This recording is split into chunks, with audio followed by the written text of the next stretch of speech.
broke, try to have a nice day. If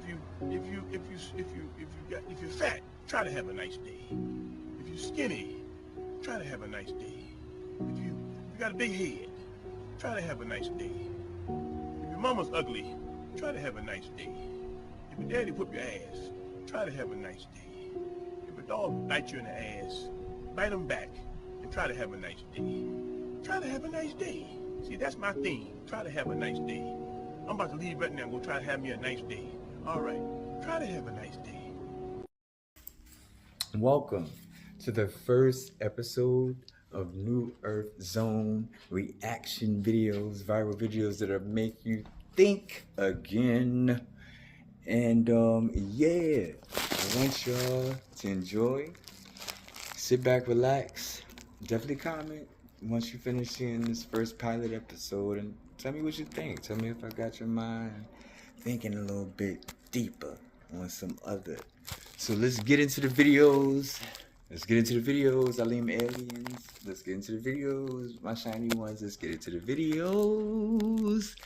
My new world architects. If you want to kill fear, you must go to its source, your mind. Because fear doesn't start in the world. It starts in your thoughts. In the silent, invisible stories you repeat to yourself. Stories of inadequacy, of danger, of what might go wrong. Stories that play on a loop, shaping your reality without you even realizing it. And here's the truth. If you don't train your thoughts, they will train you. Left unchecked, the mind becomes a battlefield where fear always wins. But you're not here to be ruled by fear. You're here to reclaim your mind, to take back the pen and write a new script. And it begins with this simple but powerful realization. You are not your thoughts.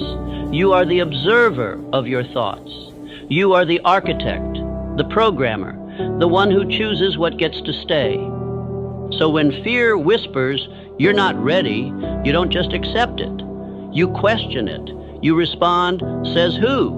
When it says you'll fail, you reply, maybe. But I'll learn. You flip the script. You disrupt the pattern. Because every thought is a seed, and what you water grows. If you water fear, you'll harvest hesitation. But if you water courage, if you flood your mind with powerful, intentional, disciplined thoughts, then boldness becomes your default. This isn't about blind positivity. It's about intentional mental conditioning. The same way athletes train their bodies, warriors train their reflexes, and musicians train their fingers. You must train your mind with affirmations that declare your worth, with visualization that locks your eyes on the outcome, with repetition that makes greatness feel familiar. Tell yourself what you want to believe until it becomes who you are. Speak it, feel it, act on it every day. I am calm under pressure. I face fear and move anyway. I don't shrink, I expand. These aren't just words, they're commands, and your subconscious is always listening. And don't just think these thoughts, live them. Let your actions reflect your new identity. Your mind learns by watching you. So when you do something bold, when you move despite the nerves, when you speak up despite the shaking hands, your brain registers, we do hard things now. That's how identity changes. That's how fear loses control. You're not weak for having fear, but you stay weak if you let it lead. Discipline your inner world, and the outer world will bend to meet it. Guard your thoughts like a vault. Interrupt the lies. Install the truth. And remember that you always have a choice. Fear may visit, but it doesn't get to stay unless you open the door. Train your mind, or be trained by fear. You truly want to change your life? You don't need to be seen more, you need to disappear. Because the most powerful transformations don't happen under the spotlight. They happen in silence, when no one is watching. The world tells you to post, to prove, to perform. But let me tell you this, the strongest version of you is not created by noise. It is forged in the quiet. When you step back, cut off the distractions, and rebuild yourself from the inside out. This isn't about running away from life. It's about creating the space to meet the person you were always meant to become. And when you reappear, The world won't even recognize you. Most people are terrified of disappearing. They believe if they step back, they'll fall behind. If they stop posting, stop proving, stop showing up in the endless noise of the world, they'll be forgotten. But here's the truth. Sometimes the most courageous decision you can make is to vanish from the crowd so you can finally hear your own voice again. Think about it. Everywhere you look, people are performing. Social media has turned life into a stage where everyone is auditioning for approval. They post their highlight reels, their filtered achievements, their polished smiles, and what happens? You start comparing your behind the scenes to their show. You begin chasing their applause instead of your purpose. The more you try to keep up with the noise, the further you drift from who you really are. Disappearing is not about running away, it's about reclaiming your focus. It's about cutting off the endless chatter long enough to ask yourself, who am I becoming? What am I really building? Am I living for their approval or my own destiny? When you choose to step back, even for a short season, you are making a bold statement. I will no longer be defined by outside voices. I will find myself in silence. Look at history. Great transformations rarely happened in front of an audience. Think about Steve Jobs. After being fired from Apple, he disappeared from the spotlight, built Next and Pixar, and returned stronger than ever to create the world's most valuable company. Think about Nelson Mandela. He spent 27 years in silence behind prison walls. And when he reappeared, he transformed not only himself, but an entire... As far as I'm concerned, since we met you people 500 years ago, look at us. We've given everything. You are still taking. It's true. I mean, where would the whole Western world be without Africa? Our cocoa, our timber, our gold, our diamonds, our platinum, our whatever. Everything you are is us. I am not saying it, it's a fact. And in return for all of this, what have we got? Nothing. Anti-personnel indoctrination against ourselves. If you go and cook your horrible diseases like AIDS, you say it is us. You brought us tuberculosis. We didn't have this big cough until white people came here. In exchange for Africa giving Europe 500 solid years of our people, I mean not Europe, the Western world, of our human beings to work your canes, to dig your gold, to take in gold itself, diamond, I mean you know, fish, peanuts, palm oil, everything. In exchange for that, we have got nothing. Nothing. And you know it. Nothing.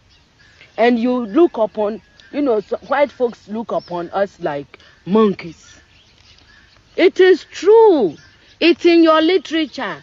Hey, some of your best thinkers have said this about us. Have you heard of all these Germans?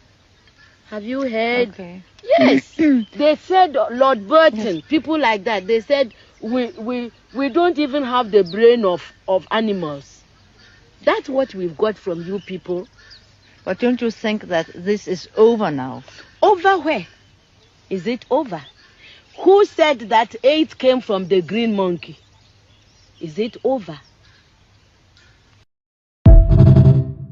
White race people get a picture of what I mean by racism. So tell me how it is. The first category is white racism, then we'll deal with black racism. So white racism. Tell me the ways in which white racism adversely impacts the lives of black people. Just what are the ways that white racism can adversely impact the lives of black people as a group? What are some of those ways? I'm sorry? Power, but how is that defined specifically? Education, okay. I'm sorry? Economically, employment. What else? Housing. What else? Policing. Why are we here today? Healthcare. Okay. Now, we could actually kind of grow that list. Now we're going to move over to black racism.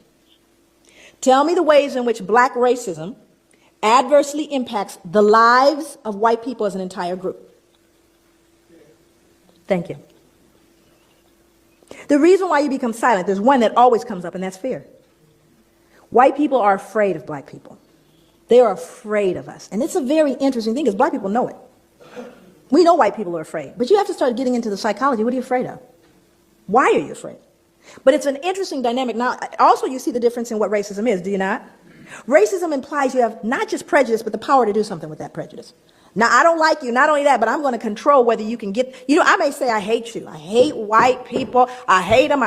It's not going to change you getting that, loan when you go to the bank. I can hate you all the way to the bank. Not going to change. Do you see the difference? That whereas white racism says, not only do I not like you, but I'm going to change the impact of where you can live. I'm going to determine with that racism where your powers are. You following me? And I'm talking about as a group, not an individual, because people said, I remember when my uncle didn't. I'm not talking about your uncle. I'm talking about the whole group. I'm not talking about an incident. That's a difference. What's good, first of all, those videos were like mind-blowing. Because for me personally, I really have been transforming and just changing my brain up and really just freeing myself and just making sure that I'm good and I'm healing. And the healing also goes into the next video, which was about healing is like getting over the fear of yourself, of learning new parts of yourself and embracing and learning instead of feeling victimized and under attack. That was me a lot. I really was a victim, playing on myself. And then the next video was talking about like, how to, basically learning yourself. You do disappear because, for me, I've been reminded of my inner child. I've been connected to my ancestors. Like, I'm really there's a whole multiverse in here. And being closer to myself has brought me closer to life and really reality and just what's really, really going on. And, it causes one to retreat, and it's not to isolate, but it's almost like to prepare for the moments that will be so big for those who are out of touch, who will lose it, for us, the ones that kind of know a little bit, to really begin to study. And because we're going to be the social workers out there, so to speak, the light workers who are going to have to calm people and take care of people and inform people and be the example of what calm is. Like, why is he so chill? Right. So, and it's not like I'm, won't be a little jitter too, but knowledge is power. So yeah, man, these videos are dope. I don't want to chat it up too much. I want to get back into the videos. I got a lot of great stuff for y'all. So roll them. Remember, God is the sun, okay? And for you religious people, Psalms 84:11, our Lord God is the sun and shield. Sun, God is the sun. Melanin is condensed sunlight. Remember that. Once the sun gets to vibrating past 800 terahertz, it begins to condense and become melanin, like I said before. Just like water goes from gas, liquid to solid, melanin goes from electricity and magnetism. Sunlight goes from electricity and magnetism to melanin. So black people, we are cosmically created. Now, why is this important? Angels are just angles of light. Physical reality is created by light. 432 terahertz frequency of the sun. Once the sun gets to vibrating at 432 terahertz, it begins to create physical reality. Anything underneath 432 terahertz is intelligent and existent, but it's just not yet physical. Hence, ghosts, spirits, things like that vibrate 432 terahertz and below on a solar scale. Now, why is this important? When we're dealing with the sun, when you're dealing with the electromagnetic spectrum of the sun, when you go to the first, and everybody do this, go on Google, type in radio definition, and then go type in electromagnetic spectrum and watch the first level of the spectrum be radio. People my age, they can't even do this. Today, even younger people, full of starch, You're strong. I'm 77. I'm supposed to be strong. I'm an elder. I should not be sick and feeble. Yeah. And absent-minded. My mind is sharp. My crystal ball. Listen to me. Yeah, my brain is juicy. So it's not dried out with a whole bunch of fonio and potatoes. I'm climbing coconut trees for my water right now. You climb the tree? At 77. You climb the tree. I'm not starch stiff. Elders, let's get our elders. Look, youths, come on. Wow. We have effed up. You just amazed me the way you went down with your knees and just like, because there's people who are like, I'm in my early 50s. I have friends in their 30s, 40s who can't do what you just did. Like they'll go down and be like, can't get back up. They starch stiff. And they full of starch. I don't eat starch now over 30 years. So let me. No grains, no beans, and no deep roots. These creatures are harvesting us. These creatures are not aliens, Mr. Ike. These creatures are sexually compatible with our women. And what does that tell you? It tells you that they came from here. They are part of us. African tradition says that the Chitauri fatten on the energy that we human beings give them.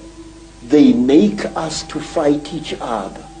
And when the whole land is drowning in death and fear and terror, when hundreds and hundreds of people are angry and afraid, the Chitauri get fat because they eat that what we call the dark power, which is brought about when human beings destroy the planet on which they live. The reason that you cremate somebody is because upon death, the body turns back into carbon, which filters back into the atmosphere. So their physical essence goes back into the cosmos, as well as their spiritual frequency or their electronic frequency, which you are. You're just a surge of electrical consciousness, goes back into the astral plane or the solar system. So with that being said, family, we have to understand that planet Earth right now is going through a cleansing process. You are connected to the Earth through its latitude and longitude grids, through your chakras, and your emotions filter out through the atmosphere through this connection, and from the atmosphere they filter out through the exosphere or outer space. So now what you have to understand is the planet Earth, just like when you catch a cold, your body heats up to kill the cold. Planet Earth is heating up to kill the cancerous humanoid entities that it has on here called the Europeans. Now what's happening is the sun is actually going through right now what they call solar emissions or a solar flare period, where the sun is actually emitting photonic particles at the hottest degree that is ever emitted in recorded history.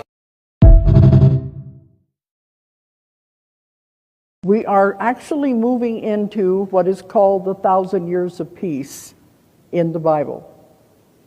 The whole earth is going to be totally different, and there's going to be many left behind. Just like the Bible says, many are left behind because they can't change their frequency and vibration quick enough to move with it. They have to be working on it now, or you're not going to move. You'll be stuck with the old earth. The ones that are deep into the negativity, they said they will be allowed to live out their lives on the old earth. But when they die, they will not come back to the new earth because the new earth will have no negativity. They will be sent to another planet that is still experiencing negativity so they can work it out. Some of them, there's just no hope for them because it's gone too far. They're too loaded down, steeped with all of these karma from past lives, and they can't get out of it. But those of you who have an idea what's happening are already making the first step to move into the new earth. Because they've said, you really don't want to be here when the worst happens. They said, if you think Katrina was bad, imagine that happening all over the world in cities everywhere. Chaos, utter chaos, and utter confusion. And people aren't going to understand. They're going to be so confused and frightened They said we have to be the voices of reason. We have to be the ones that know what is happening so we can be calm in the midst of the storm. That's what a lot of these people are coming in now. The ones who are so much into the negativity they're not going to be able to help are being gotten off out of here so that the new group can help to turn everything around. You might think some of this sounds bad, but it is the evolution of the earth. This is what's happening. You can't stop it. It is going. One thing, in my book, A Convoluted Two, I mentioned something that was going to happen in the year 2006, and I forgot all about it till I began getting emails from people. In there, they were talking about the new earth and how the ETs said they were going to try to help. You know, their hands are tied. They cannot interfere. That's the primary rule, is non-interference in a civilization. They said we cannot interfere in the karma of anyone. So they have to try to help us some way. How are they going to do it? They said it was decided that there would be beams of light shot down to the core of the earth, and it would happen from ships all around the earth shooting this powerful light to the center of the earth to try to stabilize it, to keep it from happening too soon, because the earth is getting off course. We're shifting, and this is causing tsunamis and earthquakes, and they said it was happening. They're trying to stabilize it the best way they could. Shooting this into the core of the earth, it comes back through the soil and affects the DNA of everyone on the planet. I said, isn't that interference? They said, no, because it's interference if you work from the outside. It's not interference if you work from the inside, this way. And you know the ones I said a while ago who said they were taking over the bodies to help here? That's what they said also. It's not interference if we work from the inside to try to help. Now you're going to have a lot of things to think about with all of this, but that's the only way they can do it, because without total interference. So this is what they were talking about. This light was supposed to come down to make these changes to the earth. They said it was going to happen in the year 2006. I'd forgot about it. But I said, if you're going to have all of these ships up there beaming light at the planet, don't you think people are going to notice it? And they said, oh, you typical earthling. They said, don't you realize we're in the other dimensions? They can't see us. And they won't even see the light when it comes down and does this, but they will feel the effects. This episode of New Earth Zone is brought to you by the Alim World Company. Believe in you. Self-invested. So I'm going to need your support. I'm going to need your likes. I'm going to need your subscriptions. So please like and subscribe, and please become a part of my channel. If you like this material and you want me to keep going, the algorithm has to know that you like it. My merch will also be available very soon for y'all, my Alim aliens, my shiny ones, and my New World architects. Listen, thank you. Thank you so much for your support. Thank you. And please like, subscribe, hit that bell for notifications when I drop new. Thank you. The one who procrastinates, who negotiates with excuses, who seeks comfort over growth, that version must be destroyed. Every day, every choice, every habit must be aimed at that destruction. Because the only way to become someone new is to leave the old self behind. And leaving him behind means making decisions that hurt. It means training your mind to stop needing easy and instead becoming addicted to progress. That mindset is not born. It's built by forcing action when it's hardest to take. Pain will come. Fatigue will visit. But those are not reasons to stop. They are signals that you're on the edge of your breakthrough. So I'm going to give you maybe one tip. One tip around manifestation, because everybody wants to hear about manifestation. I'm going to tell you one thing that they never will tell you. They will never tell you this. Manifestation is directly tied to your level of awareness through you healing. Here's what I mean by that. If I want to consciously create the life that I want to create, right? Let's just say I want to manifest $1 million, okay? There's a version of me inside that we would call the wounded inner child that doesn't even believe that it's worthy of $1 million. It doesn't believe that it's worthy of living a life of abundance. That's actually what's stopping me from living a life of abundance. That's actually what's stopping me from manifesting $1 million. So, if you look at it, it's the same metaphor, it's the same energy of a bow and arrow. A bow and arrow can never go forward without being pulled back. And the further that you pull back, the tighter it gets and the further you go forward. So that's why you had to go back in your past and heal. People don't realize that manifestation involves the spiritual component of healing your inner child. So when you go back, you fix the wound, you heal it, you give that child inside of you energetically what it needed to hear. Maybe it needed to be affirmed. Maybe it needed to be loved. Maybe it needed to be told that it was enough. Whatever it needed, you knew exactly what it needed. Go back, give it to it, and then that is similar to the arrow going back and letting go and going forward. So that's why we start in the present, we go to the past, we propel to the future. And every time that you heal, no matter how small it is in the past, you create a newer version of you in the future. And this is the way we manifest our reality. So I can tell you this, for me personally, this is all that I've done. In the past year, I'm not bragging by any means, but when I realized that manifestation is directly tied to your level of healing, well, why don't I just spend my time healing? Because now through healing, I increase my self-worth. And you will never, ever, ever manifest anything that you do not believe that you are worthy of. So I'm going to give you maybe one tip around manifestation.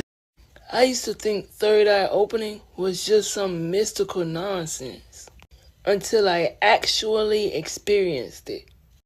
In the next few minutes, I'm going to show you how to open your third eye. Get that plaque off your pineal gland. Become aware of your true identity. This is a Kundalini meditation. The words you're going to be chanting are Sat Nam, which essentially means truth is my identity. Sit in easy pose. That's basically sitting cross-legged, or welcome to just sit in a regular chair. It's fine. Just make sure your feet are placed firmly on the ground. And then I want you to take your 2 fingers, I believe this is your Saturn and your Jupiter. You're going to tap right here on your third eye center. Close your eyes and just tap gently. Tap, tap, tap. And do this for about 30 seconds. You're preparing your third eye center. Put your hands in Gyan Mudra. That is the Saturn or the Jupiter finger set to your thumb. Rest those on your knees and keep your spine erect. Begin by taking deep, long breaths. Close your eyes and focus your eyes on your third eye center. To think as if the light of the universe is coming through from your 13th chakra down into your crown, through into your heart. Energy coming from the ground through your root center up and meeting at your heart. Begin to chant silently in your head, Sat Nam. Sat, when you inhale, Nam, when you exhale. Remember that the light of God, the divine light, is shining through from the 13th chakra right into your crown, connecting to your heart. Gaia's energy is pulling up into your heart center, and they're meeting there and they're connecting and they are grounding you and expanding you. Now, I see everything differently. The world isn't what it seems. And once you wake up, there's no going back. I'm Smoke the Creator, and I don't miss. It is black in its nature, and we find it in the cosmos, we find it in the heavens, we find it in water, we find it in land, we find it in everything that exists. Scholars and scientists have been having conferences about melanin, to my awareness, at least since the 1920s. These scientists said that the pineal gland, they refer to the pineal gland as a vestigial organ, that is a calcified gland within the body that serves no purpose, as if the creator would create something that you didn't need. And it was only after the Vietnam War in the late 60s and early 70s, they began to rewrite their interpretation of the pineal gland. The reason for that was that a large number of African Americans fought and died during the Vietnam War. And whenever a soldier dies, there's an autopsy that's performed before their body is sent back to Dover Air Force Base. And what they discovered, what these physicians discovered, is that when they performed the autopsies, the 75 to 80% of the African American soldiers had a large functioning pineal gland. The pineal gland is normally about the size of your thumb. So it was not a vestigial organ in 70 to 80% of African Americans, but it is a calcified organ in 75 to 80% of people with European ancestry. So they began to reevaluate the pineal. Melanin is a molecule. And the concept of melanin is... Spirituality, nobody can teach it to you. You need to get the fundamentals of any books, any spiritual system. You can get the fundamentals and then look at inside of you and then determine how you are going to use the fundamental principles to improve your life. But nobody can tell you, you must pray every Friday, you must do this every Saturday, you must do that every Sunday. No, because what is good for you is not necessarily what I need. You may need to go into yourself and meditate 100 times a day. And even the same person will not need it the same way all the time.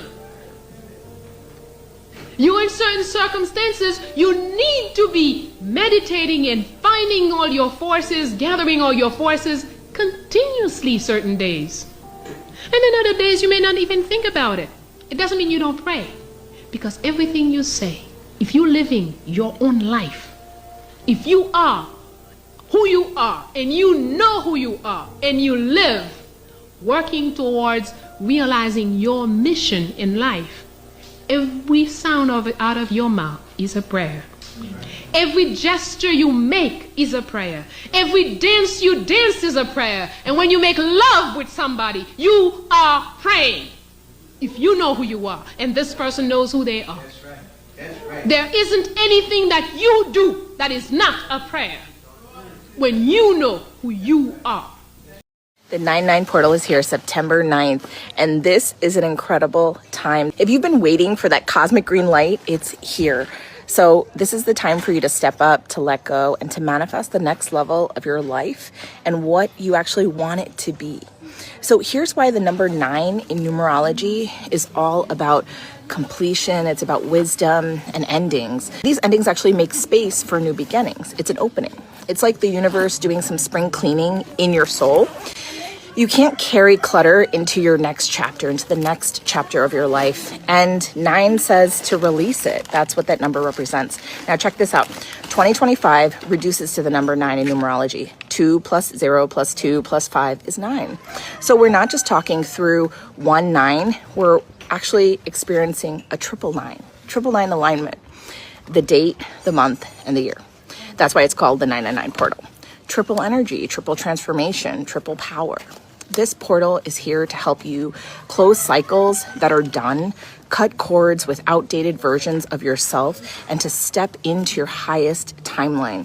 If you have been wondering why some old habits, people, patterns, exes are resurfacing, it's because this is the test before graduation. It's like the final. Here's the manifestation side of it. The 9 energy, it reminds us that endings are also beginnings. When you declare, I release what no longer serves me, you're instantly creating space for what is going to serve you, what is going to fulfill you. The universe doesn't like a vacuum. It rushes to fill any space with a new opportunity, something that is more aligned, like an aligned relationship, and it pushes you to the next level of abundance. So 999, ask yourself, what cycle am I ready to complete? What chapter for me is ready to close? And then visualize it. Visualize, see that door shutting on one chapter and opening wide and bright for another, full of abundance and alignment for your life. This is the cosmic reset button. This week kicked off with that amazing eclipse, and now we're here.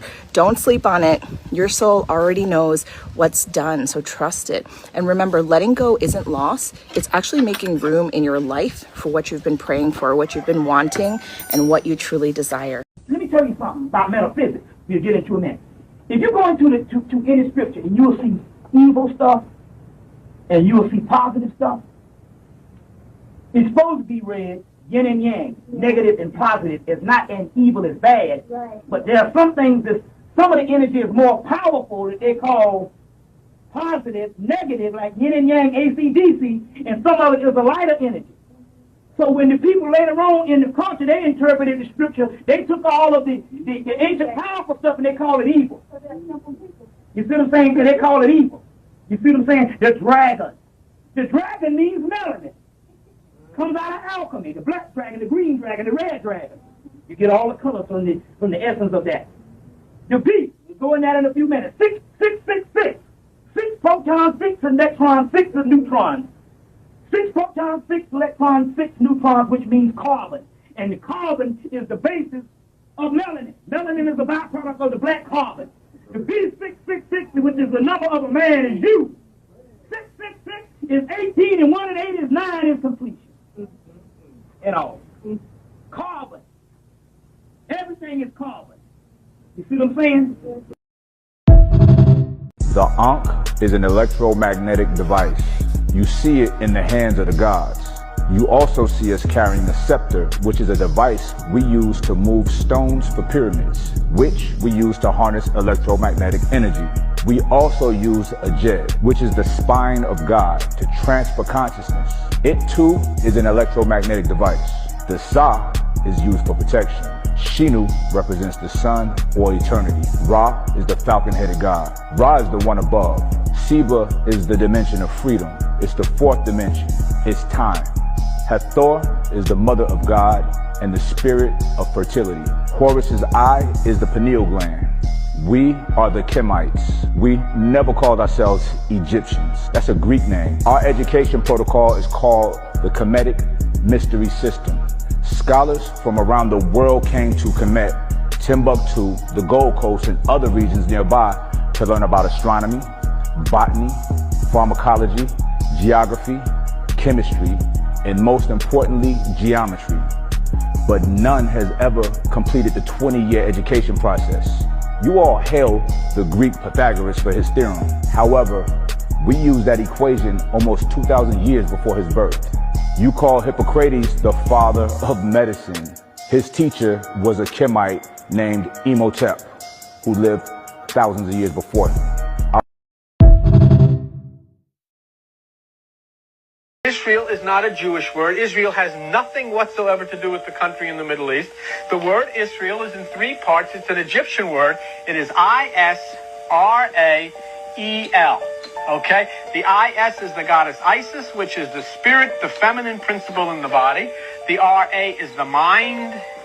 And the E-L is the God impulse in you.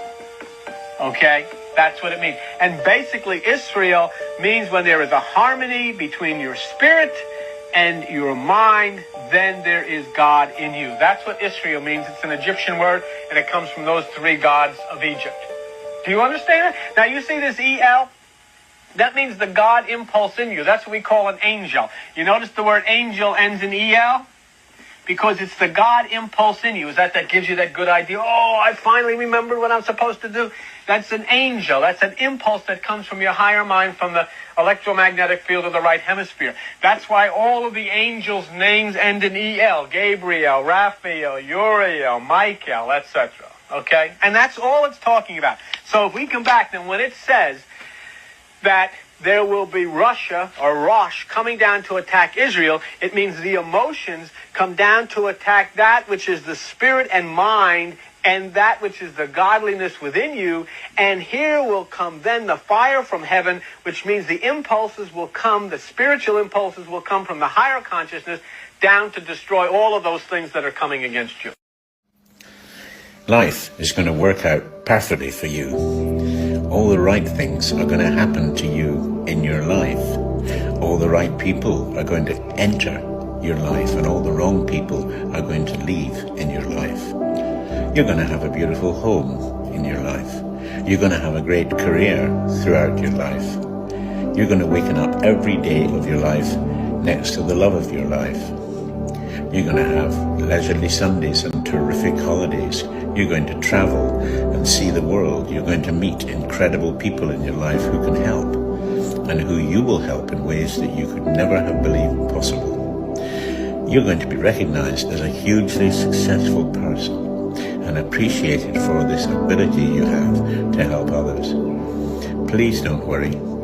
Your life is going to work out perfectly. Now, I suggest that you read this to yourself every morning and last thing at night over the next 6 months, and the change that will happen to you will be unbelievable.